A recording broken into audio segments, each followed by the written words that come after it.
Hi sa lahat, Merry Christmas. Ang totoong diwa ng Pasko sa buhay natin ay yung makilala natin si Jesus Christ ngayong araw ng Pasko. Malaman natin kung bakit siya ipinanganak. Maintindihan natin kung ano yung importansya ng pagkapanganak ni Jesus Christ dito sa mundo. Ang dami namang tao sa mundo, yung araw-araw, oras-oras, may ipinapanganak. Pero bakit yung kapanganakan ni Jesus Christ ay napaka-importante at napakalaking bagay? So malalaman natin yan kapag pinag-aralan natin yung totoong kasiyahan sa ating buhay, totoong kaligayahan, yung totoong masaya ka, yung totoong buo talaga yung kasiyahan mo kasi nakaramdam ka ng kalayaan, nakaramdam ka ng kapayapaan, nakaramdam ka ng tunay na kaginhawaan. At para malaman natin yung kasiyahan, kaginhawaan, o kapayapaan, para makita natin yan ng totoo, kailangan natin tanggapin na sa buhay sa mundo, may mga pagsubok, may mga suliranin, may mga bagay na minsan or madalas naghahanap tayo ng tinatawag nating pag-asa. Someone or somebody na magliligtas sa atin doon sa mga suliranin na yon, doon sa mga pagsubok na yon. Alam niyo sa mundo ngayon, ang dami yung tao na akala nila ang paraan para makaligtas doon sa problema, ang paraan para ma-overcome yung problema is yung takasan mo yung problema. Is yung talikuran mo yung problema. Doon madalas nagtatagal, doon madalas na lalong nananatili yung mga tao sa problema nila. Kasi tinatakasan nila, kasi tinatalikuran nila. Pero lagi lang din bumabalik. Minsan lumahanap ka ng alternate joy, alternate means para masurvive yung problema mo. Maibsan yung problema mo. Pero after all, kahit sabihin na natin yung alak, yung mga barkada, yung bisyo, or even drugs, after all, hindi naman nawawala yung problema mo. Hindi naman mareresolba. After all, babalik din. So, sabi ko nga, ang totoong kaligayahan, ang totoong kasiyahan, ang totoong kapayapaan sa mundo is yung ma-overcome natin, yung harapin natin yung mga problema natin sa buhay. And that is the very message of the birth of Jesus Christ. Yun yung pinaka-message ng kapanganakan ni Jesus Christ sa mundo. Nakita ng Diyos na yung mundo punong-puno ng suffering, pain, at even death, yung kamatayan. Lahat ng bagay na yan, bagay na sa mundo na kailangan tanggapin ng tao na nangyayari. Kapag dinideny natin yung suffering sa buhay natin, dinideny din natin yung chance na maging masaya tayo. Alam niyo ba yan? Ulitin ko, kapag dinideny natin yung suffering, yung mga pagsubok, yung mga sitwasyon natin sa mundo, dito sa buhay natin sa mundo, dinideny din natin yung chance nating maging masaya. Kasi si Jesus Christ, yung ating Diyos na nagbigay sa atin kay Jesus Christ dito sa mundo, isinugo niya si Jesus Christ para tiisin yung mga suffering na dapat sana sa pagdadaanan natin.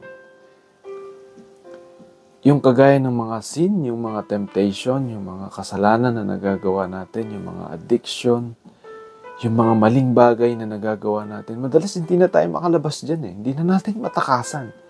At kahit patakasan natin, bumabalik at bumabalik pa rin. Pero alam niyo yun, na dahil kay Jesus Christ, nagkaroon ng tinatawag na kapatawaran sa ating mga nagagawang kasalanan. At kapag napatawad ka dun sa kasalanan mo nagagawa mo, let's say, alam mo yun, minsan, di ba, may mga mag-asawa nag-aaway sila. Hanggat hindi ka pinapatawad nung isa, nung asawa mo, alam mo yun, alam mo, walang chance para baguhin mo yung sarili mo. So, kailangan mo madalas na magpapatawad sa'yo or kailangan patiwaran ka ng asawa mo o ng partner mo para muli magkaroon ng chance sa buhay mo. Patawarin ka ng kahit na sino. Even, halimbawa, sabihin na nating drug addict ka or sabihin na nating lasinggero ka or sabihin na nating dahil sa mga bisyong nagagawa mo, pag uwi mo sa bahay, maraming nasisirang sitwasyon sa buhay mo. Either yung pamilya mo nasisira, Either yung trabaho mo nasisira, either yung future mo nasisira, or either yung future even ng mga anak mo, ng mga parte ng pamilya mo is naapektuhan dahil dun sa nagagawa mo. Pero alam mo yun, behind that situation, alam mo, merong suffering na nangyayari sa buhay mo at hindi mo ma-overcome. Madalas paulit-ulit kang nanunumbalik doon sa alternate means. Bumabalik ka lagi sa bisyo mo. Lalong nagiging dahilan yun para bumalik ka sa bisyo mo. Kasi dahil doon sa bisyo mo, naiibsan kahit papano yung paghihirap na nararanasan mo.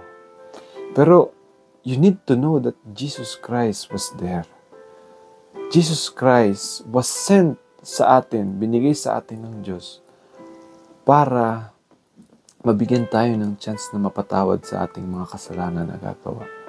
At kapag, sabi ko nga kanina, kapag merong forgiveness of sin, kapag pinatawad tayo sa ating mga kasalanan, nagkakaroon ulit tayo ng chance na mabuhay ng panibago.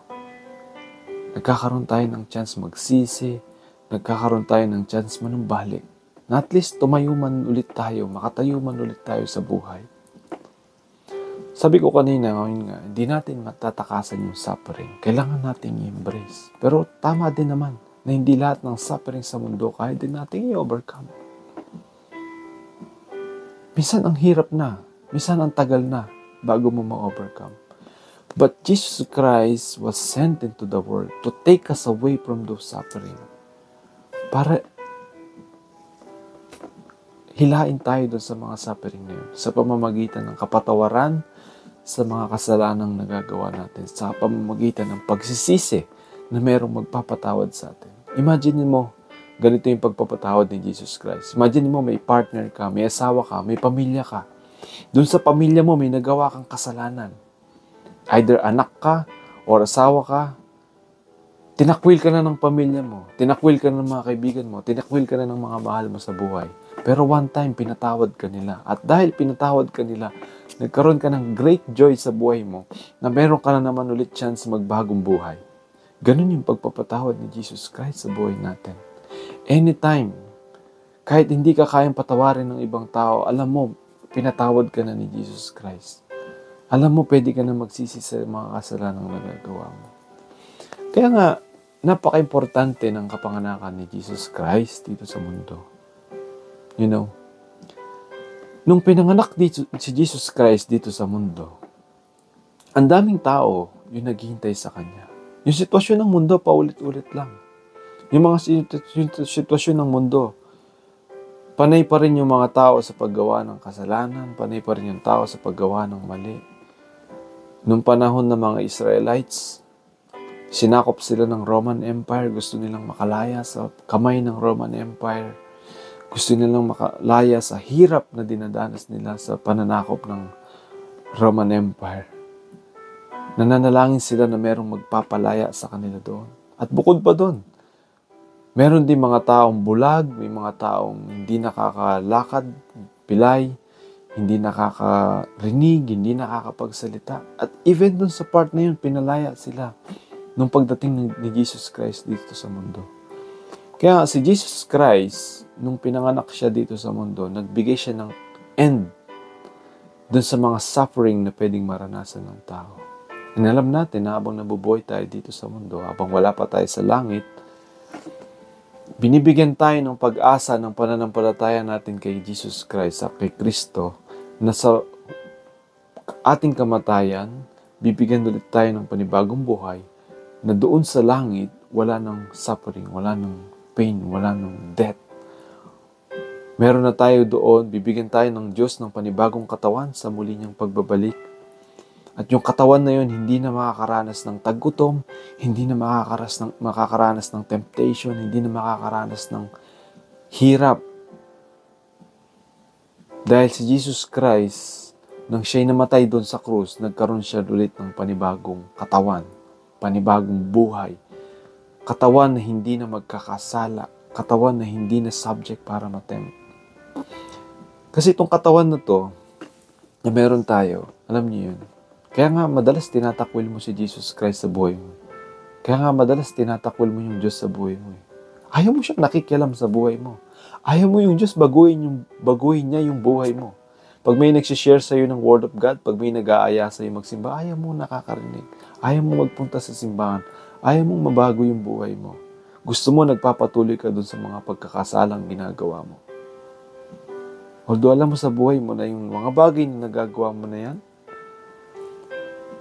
is ayaw ng Diyos. Gusto mo ring baguhin yan, pero ayaw mong magpatuloy na baguhin yan. Yan ang dahilan kung bakit itong katawan na to is pinalitan ni Jesus Christ ng panibagong katawan. Panibagong katawan na hindi na subject magkasala. Panibagong katawan na hindi na natitempt ng kaaway ng demonyo. Panibagong katawan na hindi na nagugutom o hindi na naghihirap. Kasi yung katawan na yan, nire-reject yung Diyos. Nire-reject yung presence ng Diyos sa buhay mo. Kaya kapatid, paglabanan mo yan at magpatuloy ka na makinig ng salita ng Diyos. Kaya sabi ko nga kanina, napaka-importante na maalala natin ngayong Pasko yung kapanganakan ni Kristo. Napaka-importante na ngayong Pasko, maramdaman natin at maranasan natin yung importansya ng pagkapanganak ni Jesus Christ. Nabigyan tayo ng pag-asa. May isinugo para sa atin para magbigay ng pag-asa.